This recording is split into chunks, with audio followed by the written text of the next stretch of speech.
গুণ পান 3 গুণ দিবেন। যদি আপনি 20 ভাগে পান তাহলে 1 ভাগ দিবেন।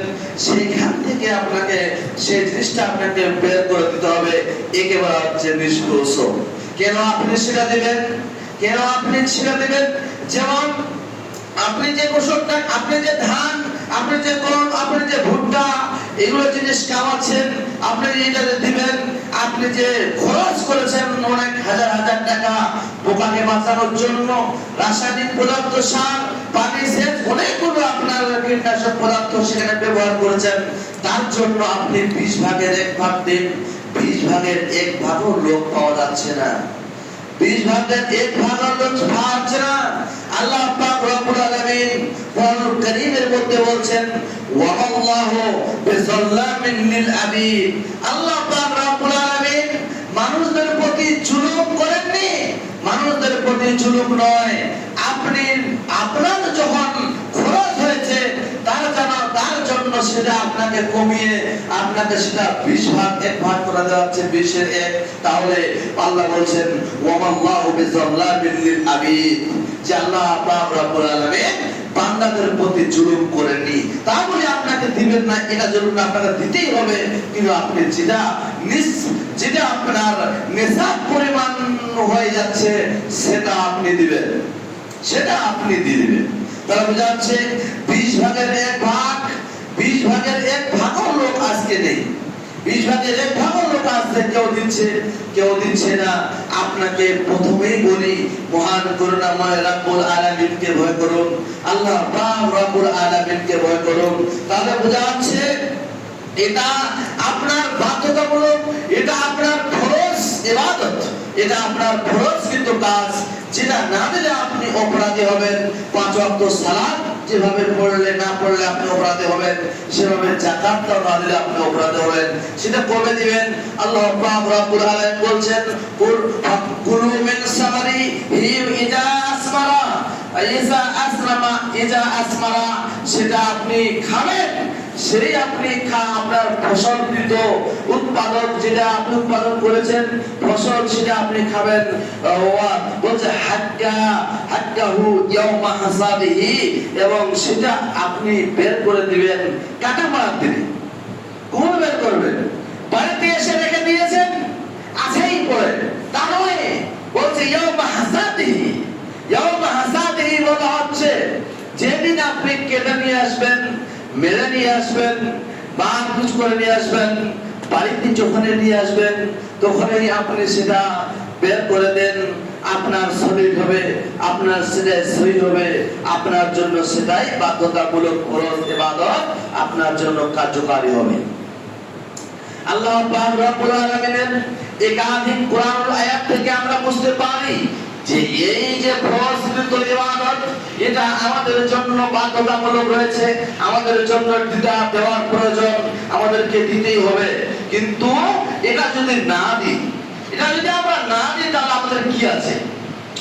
যদি আমরা সেটাকে কোরআনুল কারীমের আয়াত, আল্লাহ পাক রব্বুল আলামিন কোরআনুল কারীমের মধ্যে বলছেন যে ওয়াল্লাযীনা ইউনফিকুনা ওয়াল্লাযীনা ইয়াকনিজুনা আয-যাহাবা ওয়াল ফিজ্জাতা ওয়াল্লাযীনা ইয়াকনিজুনা আয-যাহাবা ওয়াল ফিজ্জাতা ওয়ালা ইউনফিকুনাহা ফী সাবিলিল্লাহ। আল্লাহ পাক রব্বুল আলামিন কোরআনুল কারীমের মধ্যে ঘোষণা করে বলছেন ওয়াল্লাযীনা ইয়াকনিজুনা আয-যাহাবা, যেই সমস্ত লোকেরা এবং সোনা এবং চাঁদিকে গচ্ছিত করে রেখেছে, সুসজ্জিত করে রেখেছে, এবং সেখান থেকে তারা কি করে না? যাকাত প্রদান করে না, আল্লাহর রাস্তায় দান করে না, ফি সাবিলিল্লাহ, আল্লাহর রাস্তায় খরচ করে না। বলছেন ফাবাশশিরহুম বিআযাবিন আলীম, আল্লাহ বলছেন তাদেরকে সরিয়ে দাও, তাদেরকে খুশখবরি দিয়ে দাও, তাদেরকে সুসংবাদ দিয়ে দাও ওই দর্দনাক আযাবের জন্য, ওই উত্তপ্ত আগুনের জন্য, ওই কষ্টদায়ক জাহান্নামের তাদেরকে নিক্ষেপ করানো হবে।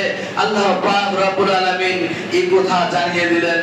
তাহলে আল্লাহ পাক রব্বুল আলামিন উক্ত আয়াত থেকে প্রমাণ করাচ্ছেন যে আমি যদি ওসর ও জাকাত থেকে ওসর এবং জাকাত যদি প্রদান না করি তাহলে আমাদের জন্য কি আছে? ওসর ও জাকাত এবং সোনা চাঁদি থেকে আমরা যদি জাকাত প্রদান না করি তাহলে আমাদের জন্য আল্লাহ পাক রব্বুল আলামিন খুশখবরি দিচ্ছে, মানে সুসংবাদ দিচ্ছে, তাদেরকে জাহান্নামের আগুনে যেতে হবে, জাহান্নামের মধ্যে নিক্ষেপ হতে হবে। তাহলে বুঝা যাচ্ছে কোরআনের আয়াত দ্বারা যে জাহান্নাম যাব আমরা, যেটা আল্লাহর আয়াত, আল্লাহর ওয়াদা, যে আমরা যদি না যদি সেটাকে পুঙ্খানুপুঙ্খভাবে বের করে না দিই তাহলে আপনাকে জাহান্নামের আগুনে যেতে হবে, যেটা আল্লাহর আয়াত থেকে প্রমাণিত হলো। তাহলে বোঝা যাচ্ছে শুধু তাই নয়, আল্লাহ পাক রব্বুল আলামিন আরো বলছেন যে আপনি সেটা যদি না দেন আপনার কি হবে? যেমন ইয়াউমা ইয়ারাউনাহা আলাইহা ফি নারি জাহান্নাম, সেখানে জাহান্নামের মধ্যে আপনাকে প্রবেশ করানো হবে। আপনাকে জাহান্নামের মধ্যে প্রবেশ করানোকে আপনাকে কি করা হবে? প্রবেশ করিয়ে আপনাকে কি করা হবে? বলা হচ্ছে আপনাকে কষ্টদায়ক এইভাবে লাঠিতে দেখতে পাচ্ছেন, এইভাবে করে একটা মানে শিখ জাতীয় গরম তপ্ত আগুন জাতীয় গরম করে সেটা আপনার পিঠে এখনো আপনার পাঁজরে আপনাকে সেটাকে দাগ দেওয়া হবে। এই বলবে আল্লাহ পাক রব্বুল আলামিন বলবে, এই যে দেখতে পাচ্ছ উত্তপ্ত আগুন দ্বারায়, এই লোহার দ্বারায় লাঠি দিয়ে তোমাকে উত্তপ্ত আগুন দেওয়া হচ্ছে তোমার পিঠে এবং তোমার পাঁজরে বা তোমার তলদেশে সোয়াদ দেওয়া হচ্ছে। এটাই তোমার মাল, এটাই তোমাদের জন্য জরুরি যে তোমার ধন সম্পদ, টাকা, সন্তান, তোমার ধন সম্পদ এবং সোনা চাঁদি এবং তুমি যে মানে এড়িয়ে চলেছো, দেওয়ানি আল্লাহর আয়াতকে উল্লঙ্ঘন করেছো, আল্লাহর আয়াতকে তুমি কোরআন দেখিয়েছো, মেনে চলোনি, আল্লাহ পাক রব্বুল আলামিন এই সমস্ত আযাবকে, এই সমস্ত আগুনকে আল্লাহ পাক রব্বুল আলামিন তৈরি করে রেখেছেন। তাহলে এখানে খুশখবরি দেওয়া হচ্ছে, সুসংবাদ দেওয়া হচ্ছে, আমাদেরকে জানিয়ে দেওয়া হচ্ছে আমরা দিব, যদি আমরা না দিই তাহলে আমাদের কি করতে হবে? আমরা সেটা জাহান্নামের আগুনে দিতে হবে। যেমন উদাহরণ নেওয়া হবে এখানে, যেমন মানুষ এবং আপনার ছেলে রয়েছে বাড়িতে, আপনার সুসংবাদটা কি? সুসংবাদটা এমন হতে পারে যে আপনার ছেলে রয়েছে বাড়িতে, আপনার ছেলেটাকে যখন ওর মা পারে না তখন বলছে দাদা তোর বাবা আসুক, এই সমস্ত নালিশ সব জানাবো, তুই কি করলে আমার কথা মানিস না, এইভাবে করে খুশখবরি দেওয়া হচ্ছে। তার মা তার ছেলেটাকে দিচ্ছে, তোর বাবা আসুক, প্রহার করা হবে, প্রহার করবে তোমাকে, আমি পাচ্ছি না। আল্লাহ পাক রব্বুল আলামিন আপনাকে সুসংবাদ দিচ্ছে, এখানে সংবাদ দিচ্ছে যে আল্লাহ পাক রব্বুল আলামিন আপনার জন্য দর্দনাক আযাব তৈরি করা হয়েছে। আল্লাহ পাক রব্বুল আলামিন আমাদেরকে যেন, আল্লাহ পাক রব্বুল আলামিন যেন আমাদের এই কোরআনের আয়াতকে, কোরআনুল কারীমের আয়াতগুলোকে যেন আমাদের পরিষ্কারভাবে বুঝার তৌফিক দান করে, তাই সকল আমিন। আল্লাহ পাক রব্বুল আলামিন যে আমাদের প্রতি এই ওসর যাকাত ফিতরা, ওসর যাকাত, সোনা চাঁদির এই সমস্ত যাকাতকে যে আমরা আজকে এড়িয়ে চলছি, আজকে আমরা বুঝতে পারি না, আজকে আমরা এই সমস্ত হারাম মানে হারাম খাদ্য দ্রব্য আমরা খেয়ে যাচ্ছি, আমরা কোনো গুরুত্বই দিই না, আমরা কোনো সেটাকে ভ্রুক্ষেপ করি না, নজর করি না। আপনি সেটা কেন দিবেন? কি কারণে দিবেন? এমনিতেই দিবেন। আপনার যে সমস্ত মাল হয়েছে, আপনার যে সমস্ত সোনা চাঁদি, টাকা পয়সা, ওসব টাকা, ধান চাল ফিতরা, যতগুলো আপনার এই সমস্ত মানে আপনার ধান চাল আনাজ কিন্তু আপনার কাজগুলো যেটা ফসল উৎপাদন করেছেন, সেটা বলছে আপনার মালকে পবিত্র পরিশুদ্ধি করার জন্য, আপনার মালকে পবিত্রতা হাসিল করার জন্য, আপনার মালকে যেমন ধরেন আপনি এক মাস পরিপূর্ণভাবে রোজা সিয়াম রাখার পরে আপনি যাকাতুল ফিতরে পুঙ্খানুপুঙ্খভাবে আদায় করেছেন, আপনার রোজাকে শক্তিশালী করার জন্য, রোজাকে যদি আপনার সিয়াম যেন কোনো ত্রুটি না থাকে তার জন্য যেভাবে আপনি পুঙ্খানুপুঙ্খভাবে এক্সট্রা পরিমাণ আপনি খাদ্যদ্রব্য দিয়েছেন, আপনার কুবাক্য কুশ্লীল কথাবার্তা বলার জন্য আপনি দিয়েছেন, ওরকমভাবে আপনার মাল আপনার সোনা, আপনার চাঁদি, আপনার ফসল, আপনার গম, আপনার ধান, আপনার ভুট্টা কে পরিশুদ্ধি এবং পবিত্র করার জন্য যে আপনি এই মালটা আল্লাহর রাস্তায়, ফি সাবিলিল্লাহর রাস্তায় আপনি সেটা বিল্লি বারণ করে দিবেন, সেটা আপনি বের করে দিবেন। এ কথাই সত্য। আজকে আমাদের সমাজে অনেক লোক দেখা যাচ্ছে যাকাত দেয়, তারা যাকাত দেয় কিন্তু একদম সেলফি, এত সেলফি, ফটো তুলি, যাকাত দিচ্ছে, যাকাত দিতে হবে টাকা, ও মাযরাবটায় যাকাত দিচ্ছে কি একদম এক গাড়ি কাপড়, এক গাড়ি কাপড় নিয়ে এসে বলছে আমি এটা যাকাত দিয়ে দিচ্ছি, আমি এটা যাকাত দিচ্ছি। এরকম আমাদের সমাজের লোক আছে, আর সেলফি তোলা চলছে। আপনাকে বলি, আপনাকে যদি আমি 1000 টাকা ধার দিই, আপনাকে যদি আমি কুসুমন্ডি বাজারে গিয়ে বলি ভাই আপনি আমার কাছ থেকে 1000 টাকা পান, আপনাকে আমি 1000 টাকার ফলমূল কিনে দিচ্ছি, আপনি কি মানবেন? 1000 টাকার কাপড় কিনে দিচ্ছি, আপনি কি মানবেন? আপনি কি সেটা মেনে নেবেন? না।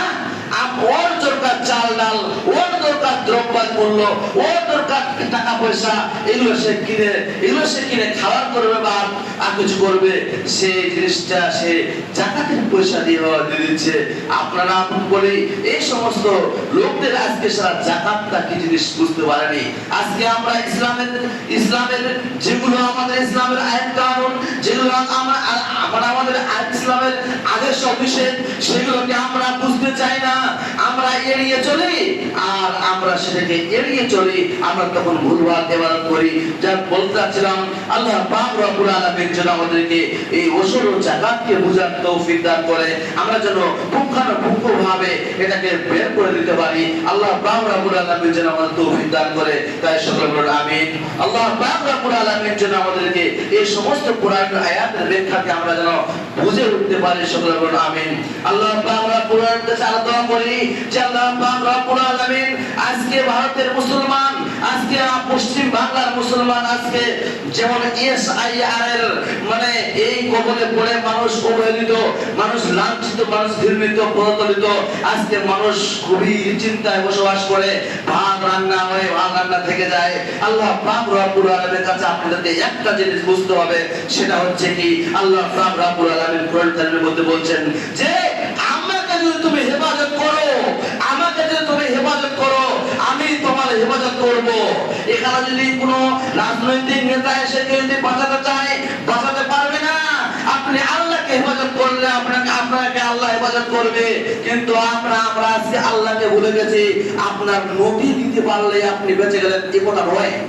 নথিপত্র দিতে পারলে আপনি বেঁচে গেলেন কথা নয়, নথিপত্র আপনি দেন, আপনার দিতেই হবে কথা, এটা বাধ্যতামূলক। কিন্তু আপনাকে আল্লাহ পাক রব্বুল আলামিনকে ভুলে গিয়ে আপনি বেপরোয়া হয়ে বেড়াবেন। আল্লাহ পাক রব্বুল আলামিন এখানে হেফাজত করা বোঝাচ্ছে যে আপনি হেফাজত করুন, আল্লাহকে মানুন, আল্লাহকে চিনুন, আল্লাহকে গভীরভাবে চিনার তৌফিক আপনি চিনার চেষ্টা করুন, সেটা আপনি চিনতে যাচ্ছে না। যাই হোক, অনেক কথা বলা হলো। আল্লাহ পাক রব্বুল আলামিন যেন আমাদেরকে এগুলো কথা বুঝার তৌফিক দান করে, তাই সকলে বলুন আমিন। আল্লাহুম্মা